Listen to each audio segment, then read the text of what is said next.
James Webb spots a strange anomaly on 3IATLAS. Things have gotten very, very interesting. An intelligent visitor from another solar system. 3IATLAS was planned to follow the screenplay, an anticipated lump of ice moving in from deep space. That was the anticipation until the James Webb Space Telescope caught up with it. The behavior did not fit any known comet model when the first spectral readings were acquired. This thing has been on our radar only for about a few months. Something that did not fit within the categories they believed was observed by scientists. Standard comet study is unable to explain the physical behavior revealed by the James Webb Telescope. Gigantic icy rock or possible sign of an alien intelligence. Interview 038, 042. And once that door is open, every new reading just makes you wonder more. A chemical profile. Water vapor is the first gas to escape from a comet that has been warmed by sunlight. That pattern has held across decades of observations. No matter the size or age of the comet, water dominates the early stages of outgassing. This basic idea was used by scientists to understand how these bodies formed and evolved. When the James Webb Space Telescope targeted 3IATLAS, the team anticipated finding the same pattern. Instead, the entire chemical profile was flipped. The water signal was not at all leading the spectrum.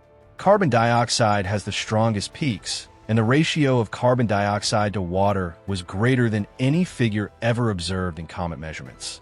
This was not a tiny discrepancy. The observation's chemical balance challenges the foundation of current comet models. Since water freezes at the largest range of temperatures in a young planetary system, it has always set the tone for the composition. Carbon dioxide ice forms in colder zones. Carbon monoxide in significantly colder zones. These layers offer a natural hierarchy in the nucleus. Water always rests on top because it responds fastest to heat. 3. I finally dismantled the framework. The comet behaved as if the water layer was locked away or inert, while the carbon dioxide layer remained free to escape at full force. Webb scientists ran comparative checks. The pattern held through repeated observations. This reversed ratio has no precedent, nor in the Oort cloud comets, nor in the Kuiper belt objects, not even in the interstellar comet Boros. Confusion was further heightened by the presence of carbonyl sulfide. When some sulfur-containing ices or minerals are exposed to intense radiation or extremely low temperatures, this gas is produced. It is not typically identified at high levels in conventional solar system comets. Its existence here means that 3IATLAS either suffered a degree of cosmoprocessing that is not consistent with the conventional evolutionary path or evolved under exceptionally harsh settings. The sight gets considerably more odd when paired with the intense carbon monoxide signal. Carbon monoxide requires extreme temperatures to freeze in large quantities.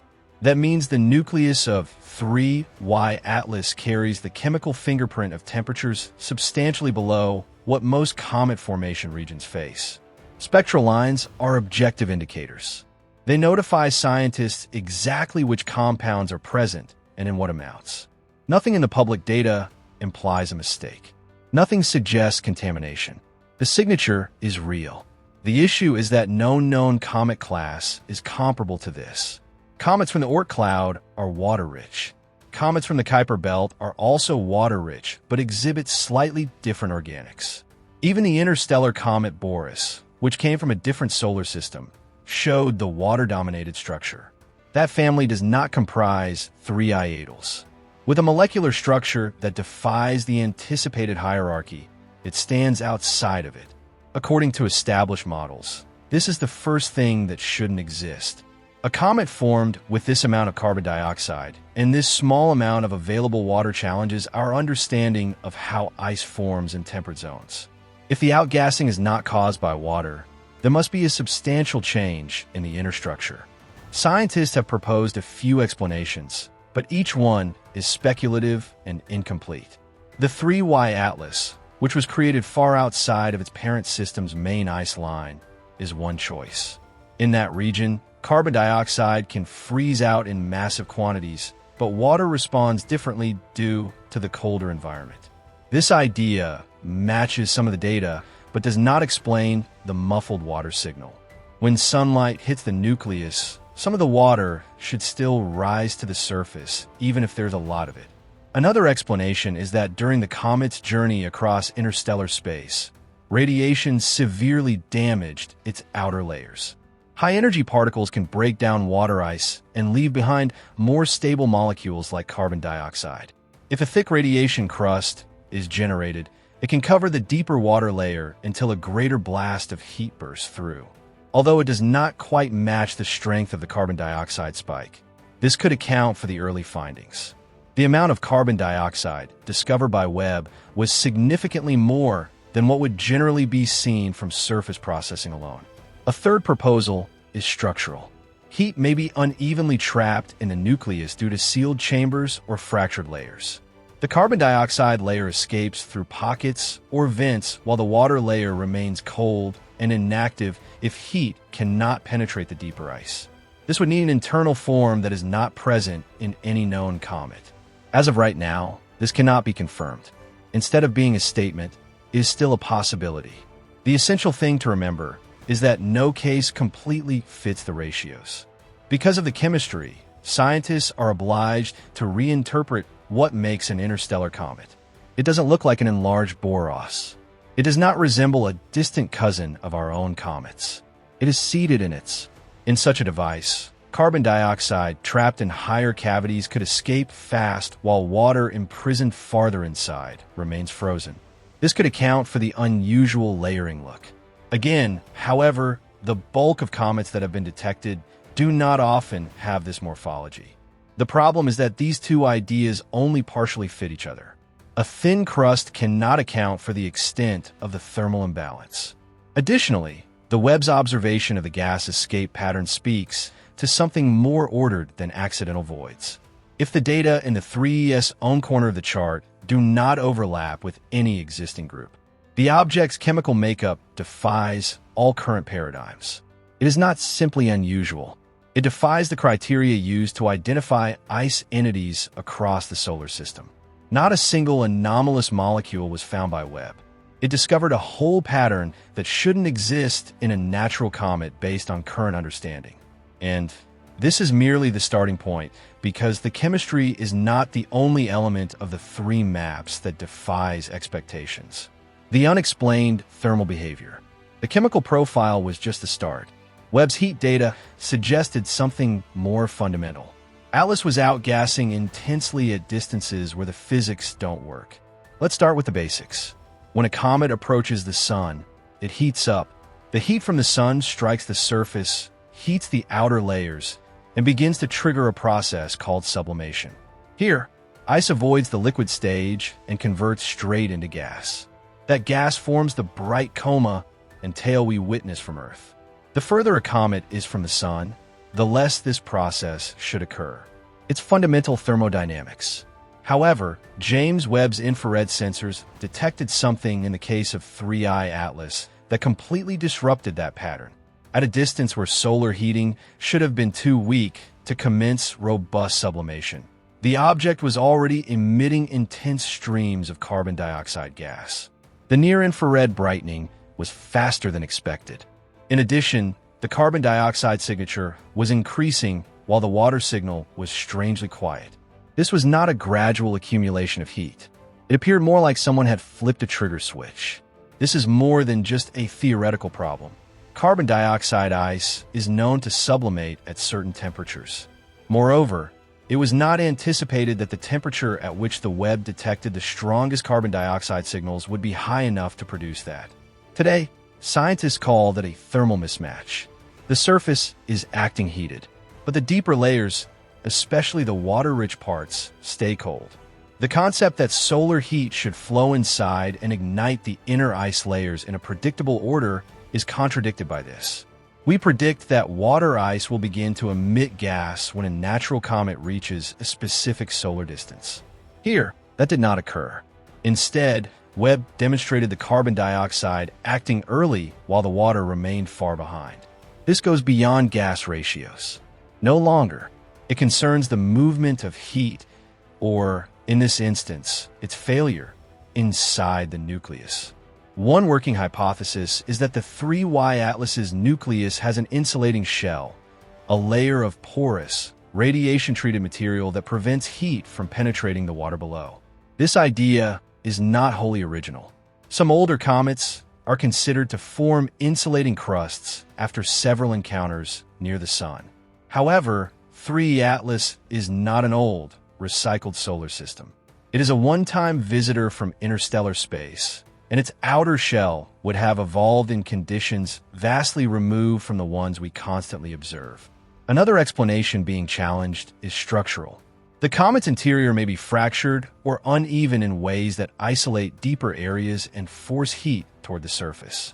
Consider a structure that resembles a sponge and has sealed chambers. When the atlas fractures, the gas may be separated along distinct lines in a manner like a layered cake. That starts to raise fresh problems regarding how this body was originally constructed. Could have been processed close to a young star that was highly active? Some scientists think so. A star system with intense UV radiation may scorch the surface of a growing comet in a manner that affects its thermal properties. This kind of radiation reprocessing might result in skin that heats up rapidly and resists deep penetration, much like what the Webb is witnessing. These stars, however, typically form short-lived systems that quickly burn up. It is conceivable that a comet could undergo that operation, be ejected, travel into interstellar space for millions or billions of years, and still have those features. But it is outside the purview of present models. The kicker comes next. As the comet approached the Sun, water should have ultimately broken through if it had been first restrained due to these thermal effects. However, the water output continued to lag even during the busiest times. Other telescopes later confirmed that water had begun to show, but not at the levels predicted for a body of this size, brightness, and distance. That suggests 3IATLAS's thermal behavior is not only postponed, but also irreparably modified. Because of this, scientists have started to hypothesize that the comet might be more than just chemically peculiar. It might be structurally strange in a way that we haven't modeled before. It could be stacked in a number of ways. It could have a composite shell. It might be treated by radiation fields stronger than anything our comets have ever faced. But all of them are open-ended issues. There is no question about what Webb documented. A comet outgassing powerful carbon dioxide at solar distances that do not support it, while water ice refuses to respond. That chunk of the data is credible. Additionally, it strengthens the growing argument that 3IATLAS is not adhering to the parameters of any recognized comet class. None of this suggests the object is fabricated. Scientists have been quick to shut down that line of reasoning for now. However, the numbers do not add up, even within the confines of natural physics. This is an item that heats too rapidly, releases gas too early, and maintains its deeper layers cool in a way that should not be viable without some type of manufactured or evolved resistance. For a comet that is meant to be lifeless and primitive, that kind of motion is really strange. Furthermore, confusion indicates that something genuine is occurring for a space telescope as precise as Webb. Something physical, something measurable, something that does not belong in the categories we have built. It should not be there, to put it simply. The erratic route, the journey of an object like 3IATLAS, is where most of our information about it starts. Astronomers did the typical computations when they first observed it hurtling across the sky. Its orbit was plotted from early sightings, and the route was refined using data from European and American telescopes. A smooth hyperbolic trajectory was the result. It didn't have a bend, a return, or a looping arc that would indicate it originated in our solar system. What most had already suspected was verified by its speed, angle, and path. 3IATLAS is an interstellar object. It never belonged to the Sun. That is no longer unusual. First came Oumuamua in 2017, then Boros in 2019. But 3IATLAS brought something more. Not just any alien object, but one with a distinct galactic fingerprint. It doesn't just arise out of nowhere. It refers to a region known as the Milky Way's thick disk that is among the universe's earliest regions. Stars in the region tend to be metal poor. This implies that they formed in an earlier era before the galaxy was filled with heavier stuff by successive generations of supernova explosions. 5 to 10 billion years ago is when the majority of the objects in the thick disk formed.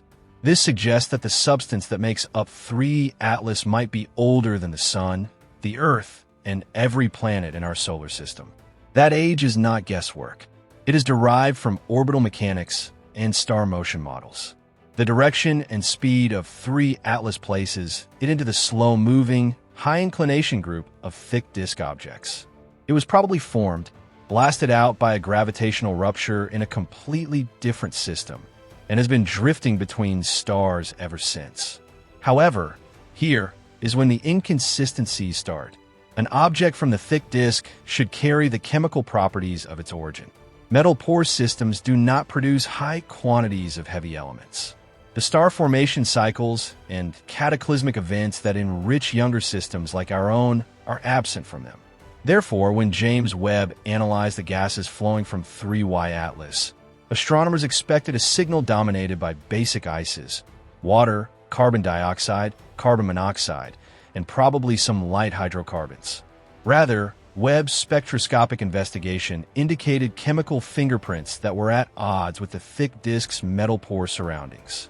The chemistry suggested processing procedures or exposure to metal-enriched environments that are incongruous with ancient cold formation. Nickel is typically trapped in thick minerals and only released during high-energy events. To find it in gas form at levels this high is highly unusual for any comet, and even more extraordinary for one evidently produced in a low metallicity environment. This is not an issue of extending statistics. In the spectrum, nickel is strikingly visible. What does not show up with it is iron. Iron and nickel coexist in predictable ratios in a typical comet in the solar system. Although it is technically plausible, it is difficult to model that 3IATLAS could have gone through such a system and later emerged unharmed, unbroken, and unmelted. Then there is the simplest possibility. Maybe we are missing something about the object structure. Its core may have formed from fragments of different regions knitted together by tidal forces or collisions in the early galaxy. That would enable layers of heterogeneous chemistry to coexist. But no current understanding explains how such a substance could remain chemically stable for billions of years and then revive so dramatically when approaching our solar system. All we have left is a riddle.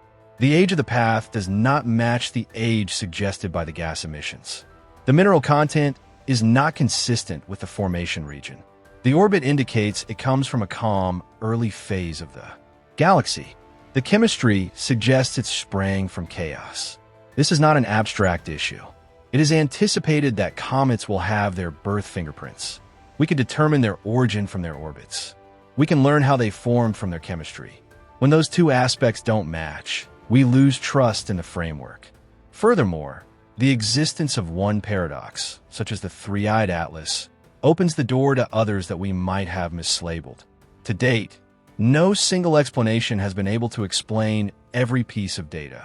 Scientists are still gathering information, adjusting simulations, and comparing readings. However, the data currently suggests a single, clear truth. The comet's genesis myth does not connect with what it is made of. That discrepancy is not a footnote. There's a large fracture in the